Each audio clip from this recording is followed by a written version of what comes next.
Dunki director Rajkumar Hirani के career की सबसे कम एंटरटेनिंग मूवी है, लेकिन अगर इसे एक इंडिविजुअल मूवी की तरह देखें तो ये एक अच्छी मूवी है। और आज मैं आपको इस मूवी के कुछ मजेदार फैक्ट एंड सीक्रेट्स बताने वाला हूँ। So let's start the video. Number 1, Shahrukh Khan की हैप्पी न्यू ईयर और डंकी मूवी की स्टोरी के बीच एक खास कनेक्शन है। दरअसल हैप्पी न्यू ईयर मूवी की डायरेक्टर फराह खान ने एक इंटरव्यू में बताया था कि पहले हैप्पी न्यू ईयर मूवी की स्टोरी भी डंकी के जैसी ही होने वाली थी, जिसमें हैप्पी न्यू ईयर के सभी कैरेक्टर्स इलीगल तरीके से बॉर्डर को क्रॉस करते। लेकिन जब फराह खान ने मूवी के इस वर्जन को SRK को सुनाया तो उन्होंने इसे रिजेक्ट कर दिया, क्योंकि उन्हें हैप्पी न्यू ईयर की ये वाली स्टोरी बिल्कुल भी पसंद नहीं आई। पर जब यही स्टोरी राजकुमार हिरानी ने SRK को सुनाई तो उन्हें ये स्टोरी पसंद आ गई और उन्होंने डंकी मूवी साइन कर ली। नंबर 2, इस मूवी में हमें कोई भी प्रॉपर एक्शन सीन नहीं दिखता है, लेकिन पहले इसमें हमें विक्की कौशल के साथ एक पूरा फाइट सीक्वेंस देखने को मिलता, जिसमें कुछ गुंडे विक्की कौशल को मारने आते। पर राजकुमार हिरानी को ये फाइट सीन मूवी में अननेसेसरी लगा और उन्होंने इस फाइट सीन को मूवी से हटा दिया। एक मजेदार बात यह भी है कि इस डिलीटेड फाइट सीन को खुद विक्की कौशल के फादर श्याम कौशल ने ही कोरियोग्राफ किया था। नंबर 3, डंकी मूवी में जब विक्की कौशल का कैरेक्टर सुखी खुद को आग लगाकर कर लेता है तब मूवी के नीचे एक मैसेज दिखता है जिसमें लिखा होता है कि आत्महत्या किसी भी समस्या का समाधान नहीं है। और सेम यही मैसेज SRK की प्रीवियस मूवी जवान में भी देखने को मिलता है। इस मैसेज का मेन रीजन ये है कि इन दोनों ही मूवीज को खुद शाहरुख खान ने प्रोड्यूस किया था। नंबर 4, जब राजकुमार हिरानी ने 2017 में इस मूवी की स्क्रिप्ट को लिखकर कंप्लीट किया तब उन्होंने इस मूवी का नाम डंकी नहीं बल्कि टॉस रखा था, लेकिन जब मूवी की शूटिंग शुरू हुई तब इसका नाम बदलकर रिटर्न टिकट रख दिया। फिर कुछ समय बाद यानी इस मूवी के अनाउंसमेंट टीजर के रिलीज से 1-2 महीने पहले एक बार फिर से इसका नाम बदलकर फाइनली डंकी कर दिया। नंबर 5, जब इस मूवी का नाम डंकी रखा गया तब ये नाम शाहरुख खान को काफी यूनिक और अच्छा लगा, लेकिन यहाँ पर दिक्कत ये आई कि ये नाम पहले से आकाशदीप नाम के एक प्रोड्यूसर के पास रजिस्टर था और वो प्रोड्यूसर इसी टाइटल के साथ एक वेब सीरीज बनाने वाले थे। लेकिन जब राजकुमार हिरानी ने उस प्रोड्यूसर से रिक्वेस्ट की तब प्रोड्यूसर ने ये टाइटल राजकुमार हिरानी को दे दिया। कई बार कैरेक्टर ड्रिवन नेम होता है तो बहुत क्लियर होता है कि मुन्ना भाई MBBS। इनफैक्ट शाहरुख फेल्ट की बहुत अच्छा टाइटल है, इसे को रखना चाहिए।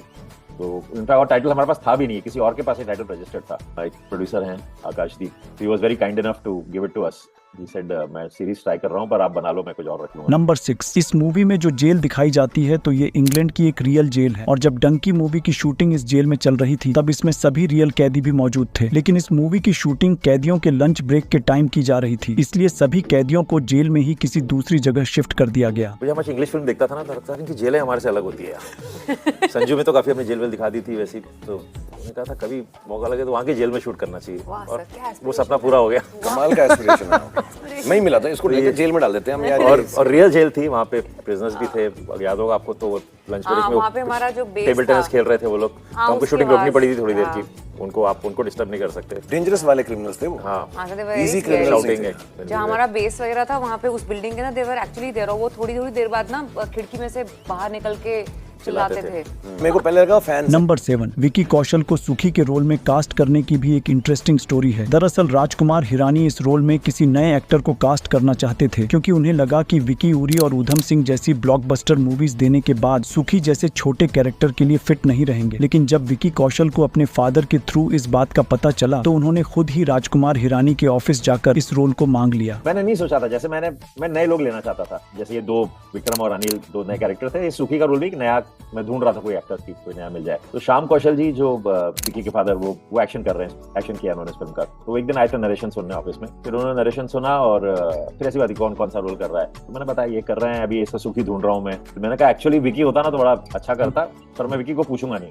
मैंने कहा विकी बड़ा एक्टर हमने, ठीक है उसने संजू में किया था एक रोल, पर अब मैं I don't want him to do this because ये तो बात, अब उन्होंने भी कुछ नहीं कहा, बात आई गई हो गई। रात को मुझे विकी का फोन आया, कहती क्या है, मैंने सुना कोई आपका रोल है और आप कह रहे कि मैं नहीं करूंगा, मैं तो कुछ भी करूंगा। और वो नेक्स्ट डे ऑफिस आ गए और उन्होंने पढ़ा उसको और फिर कहती नहीं बिल्कुल करेंगे। नंबर 8, इस मूवी का लाइव स्टेच्यू वाला ये सीन राजकुमार हिरानी के एक रियल लाइफ इंसिडेंट से इंस्पायर्ड है। जब राजकुमार हिरानी इटली में पीके मूवी की शूटिंग के लिए लोकेशंस ढूंढ रहे थे तब उन्हें वहाँ एक लाइव स्टेच्यू दिखा और जब वो इस स्टेच्यू के पास गए तब वो स्टेच्यू बना आदमी राजकुमार हिरानी को देखकर वहाँ से भाग गया, क्योंकि वो स्टेच्यू बना हुआ आदमी भी एक इंडियन था, क्योंकि वो नहीं चाहता था कि इंडिया में उसके परिवार वालों को पता चले कि वो इटली में कोई जॉब नहीं करता है। So very honestly, actually my first exposure to it was, I think I was doing a recce almost 10 years back for PK in Italy.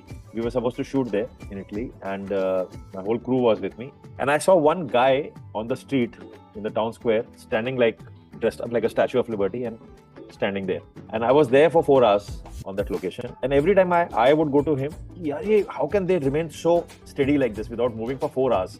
And they're doing this to earn a little bit of money. Then while we were leaving, I saw that guy took off his mask and everything, and he was an Indian guy, you know, very small town in Italy. There's a place called Verona.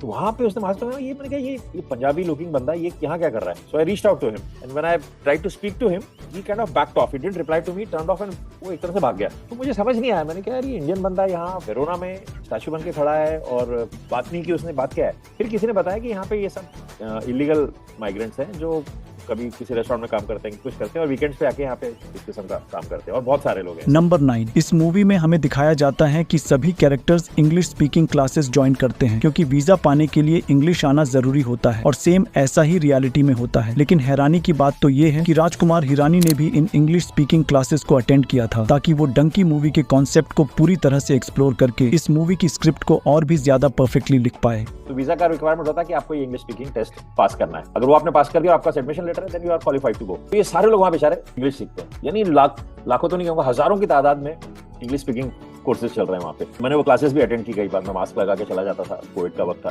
Classes में मैंने कहा मुझे trial लेना है, मुझे बैठा देते थे वहाँ. मैं देखा वो कैसे क्लासेस चलते हैं, क्या करते हैं. कुछ जगह पे तो बहुत डायरेक्टली पूछा भी गया कि आपको क्लास करनी है या आपको डंकी लगानी है. नंबर 10, लुटपुट गया सॉन्ग में शाहरुख खान एक मिनी एरोप्लेन के ऊपर डांस करते हुए नजर आते हैं. एक्चुअली ये एरोप्लेन एक वाटर टैंक है और रियलिटी में पंजाब के लोग इसे प्राउड के तौर पर अपने घर की छतों पर बनवाते हैं कि उनकी फैमिली का कोई मेंबर विदेश में जॉब करता है. नंबर 11, डंकी मूवी की अनाउंसमेंट से पहले इंटरनेट पर SRK का एक लुक वायरल हुआ था जिसमें उन्होंने ब्लैक यूनिफॉर्म के साथ सिर पर पंजाबी पगड़ी बांधी हुई थी और डंकी मूवी में भी उन्होंने एक पंजाबी फौजी का रोल प्ले किया है. इसलिए लोगों को लगा कि डंकी में शाहरुख खान के कैरेक्टर का यही लुक होने वाला है. लेकिन एक्चुअली उनका ये लुक 2011 में आए एक टूथपेस्ट टीवी एड का था और इसी एड के लिए उन्होंने ये पंजाबी लुकिंग यूनिफॉर्म पहनी थी. और ऐसे वीडियोस बनाने के लिए मुझे बहुत सारे लंबे इंटरव्यूज देखने पड़ते हैं. तो प्लीज इस चैनल को जरूर सब्सक्राइब कीजिए और राइट वाले वीडियो पर क्लिक करके आप एनिमल मूवी का फैक्ट वीडियो भी देख सकते हैं.